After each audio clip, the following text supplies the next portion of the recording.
Molovay'dan herkese merhaba. Photoshop ile ürün tasarımı nasıl yapılır onu göstereceğim. Elimde parfüm şişesi var. Buradaki parfüm şişesinin tanıtımını yapacağım. Burada da şöyle bir fotoğrafımız bulunuyor. Bu iki fotoğrafı birleştirip ortaya bu ürünü göstereceğim, anlatacağım yani. Şimdi bu tarz tasarımları yaparken, tasarlarken yani kesinlikle sizin hayal gücünüze kalmıştır burada. Yani bir yerden alamazsınız. Alsanız bile aynısı olmaz. Sadece burada ürüne göre tasarım yaparsınız. Şimdi ilk önce buradaki parfüm şişesini şuraya bir atalım. Şu alt kısmı temizleyeceğim.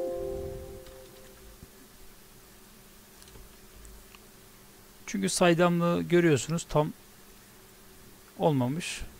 Orada bir kesilme olmuş.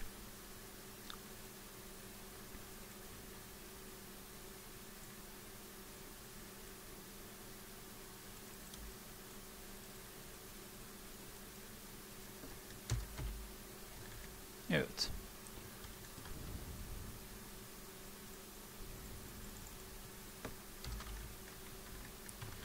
Şimdi ürünümüz hazır. Şöyle küçültelim ürünümüzü. Evet. Şimdi burada da şöyle bir fotoğrafımız var. Şu şekilde. Şimdi şöyle yaparsak daha iyi olur. Şimdi böyle bir durumla karşılaştığınız zaman yapacağınız işlem çok kolay. Tabi arka planın rengi beyaz olmak zorunda. Aslında beyaz olmak zorunda demeyelim. Bütün renkler olabilir. Fakat şuradaki ürünle buradaki rengin aynı olmaması gerekiyor. Eğer aynı olursa işlem başarısız olur. Şöyle gösterelim. Buradan Magic'i seçiyoruz. Alt tuşuna basarak buradaki beyaz aracı seçiyoruz ve gördüğünüz gibi çok kolay bir şekilde, çok kolay ve hızlı bir şekilde işlemi gerçekleştirdik. Şimdi şöyle yapacağız. Bunu birazcık küçültelim. Hatta küçültmeyelim. Şöyle biraz ortaya kaydıralım. Evet. Şimdi fotoğraftan bir tane daha alacağım şöyle. Fakat onu şöyle yapacağım. Evet. Bunun opaklığını opak dedim. Bunun blurlayacağım şöyle.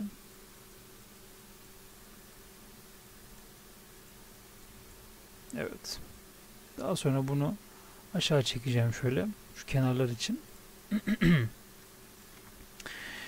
Şimdi burada bir layer oluşturacağım. Daha önce bir tasarım yapmadım. O yüzden ilk defa yapıyorum şu an. Bu şekilde.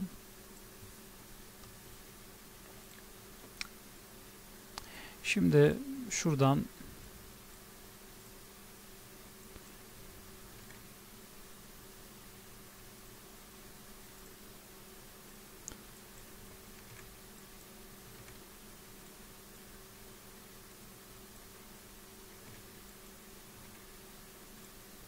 biraz daha düşürsek nasıl olur?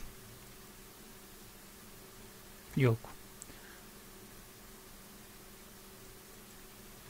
Buraya hiç girmeyelim o zaman.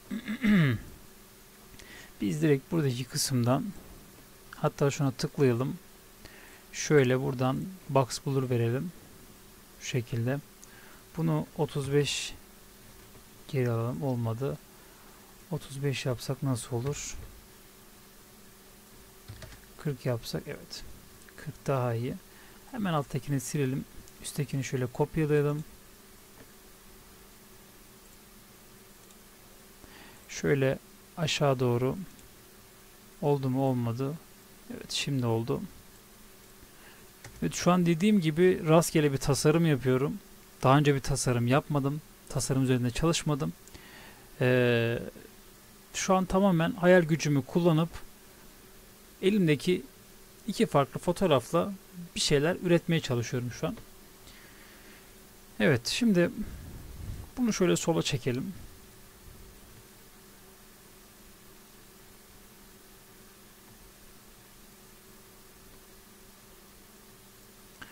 Şu kısma ürünün gelmesini istiyorum ben aslında.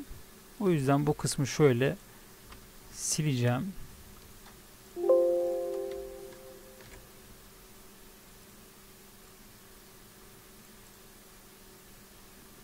Buradaki şöyle, hatta buraya beyaz yapsak nasıl olur?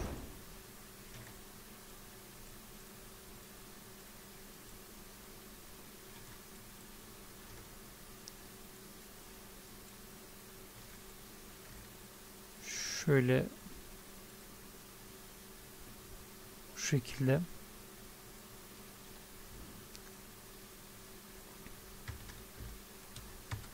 Şuna da bir gölge verelim isterseniz. Ya da saydam versek. Yansıma. Saydam demişim. Şöyle. Şöyle bunu ters çevirsek şu şekilde. Hemen bunun opaklığını şöyle düşürelim.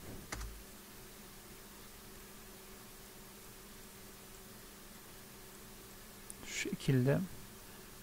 Şöyle yaparsak.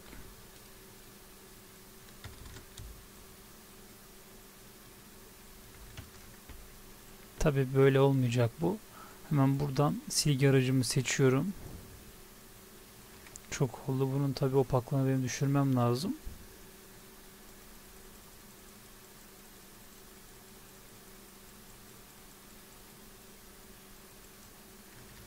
Çok girdik.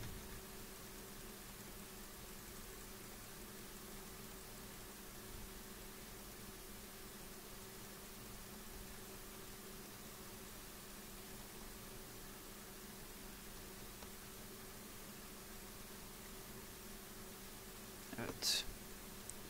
Şöyle birazcık opaklığını yükseltirsek gayet güzel bir görüntü çıkmış olacaktır.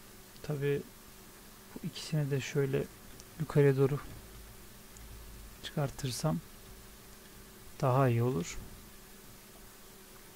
Şimdi şuraya da şöyle bir layer oluşturalım tekrardan. Bu şekilde çalışırken kesinlikle layer oluşturun. Yani şöyle söyleyeyim. Şu iki katmanı birleştirirsem eğer ilerleyen zamanlarda değiştirmek istersem değiştiremem. Yani silerken benim için işkence olur. O yüzden çalışırken her zaman layer açın bir tane. Ben mesela şu an bir tane layer açtım ve buraya bir tane şöyle bir kare çizeceğim. Bunun içini şöyle boyayacağım beyaza. Beyaza boyamayalım hatta.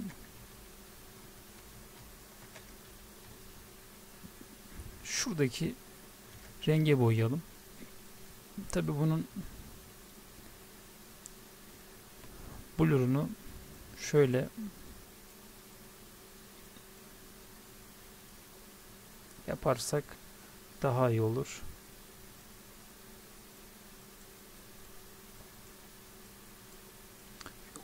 Opaklığını yapmayalım, düşürmeyelim.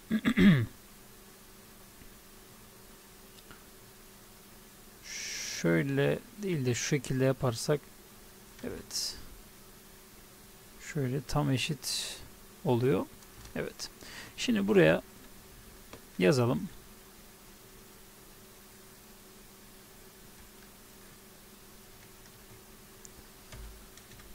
Ürünün bir adı olsun. Mesela ürünün adı ne olabilir? Molavay diyelim.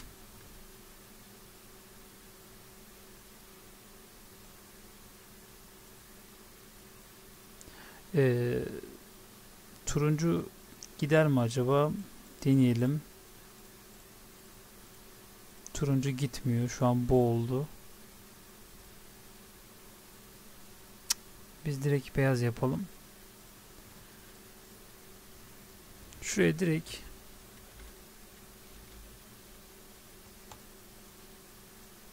şöyle yazacağım.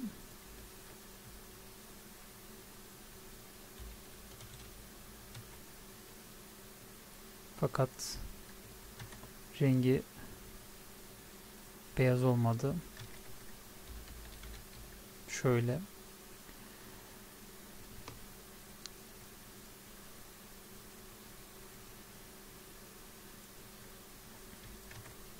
Şunu 90 değil de şuradan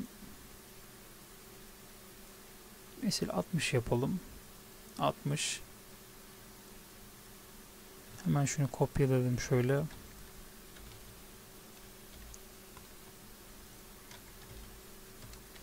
Şuraya parfüm diyelim.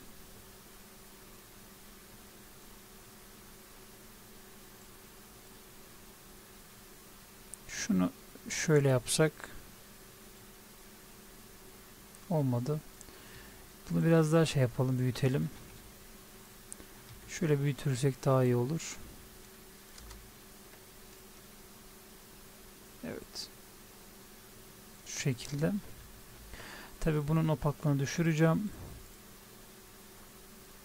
38 yaptık. Bunu da 38 yapalım. 38 biraz şey oldu. Şu 54 değil de 75. Evet. Şuraya şöyle V işareti koyalım.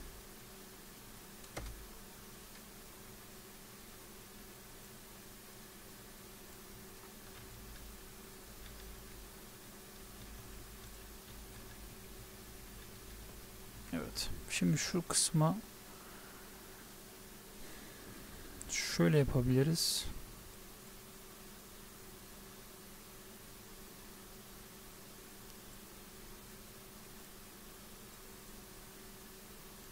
Mesela şunu şöyle siyah yapalım. Şuraya italik yapalım.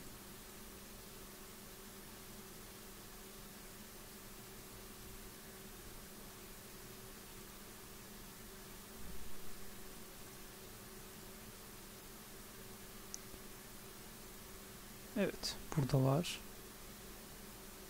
Şu şekilde. Şunun da şöyle 95 yapalım. 120 olsun.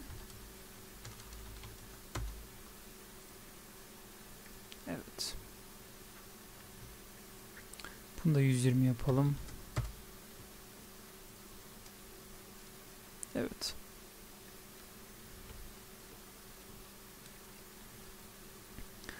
Başka ne yapabiliriz? Buradaki fotoğrafı hafif blur versek şöyle. Şu şekilde yaptığımız zaman evet.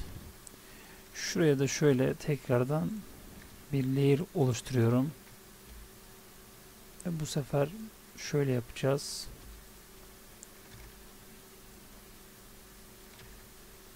Evet, şu an farklı bir yere gitti. Tekrardan oluşturuyorum.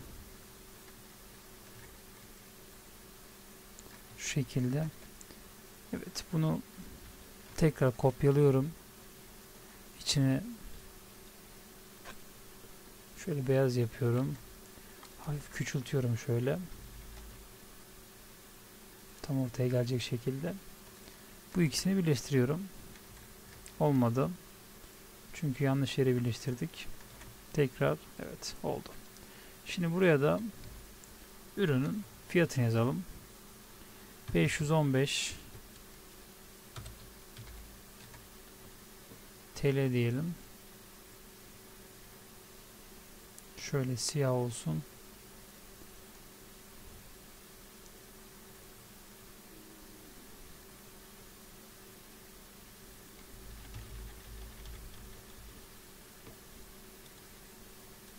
Evet.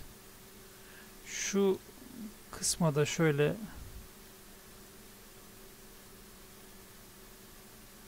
bunu tabii şöyle üste alacağız.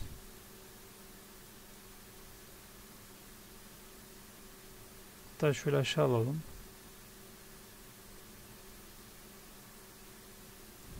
Mesela şuraya da slogan gelecek. Mesela ne yazabiliriz buraya?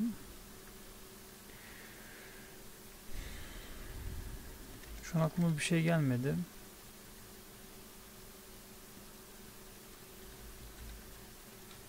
Kokunuz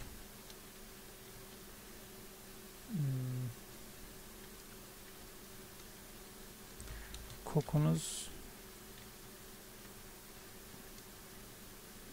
iz bırakır arkanızda. Şöyle bir şey yazalım. Salladım yani şu an rastgele.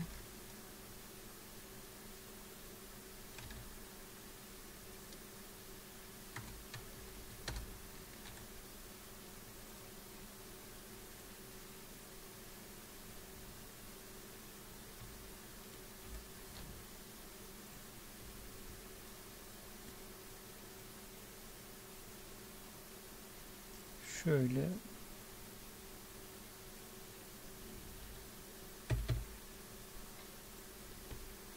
Evet. Şimdi buraya kadar her şey tamam. Başka bir şey eklememize gerek yok. Yani işlem bu kadar. Evet. Videomuz bu kadardı. Umarım videoyu beğenmişsinizdir. Kendinize iyi bakın. Hoşça kalın.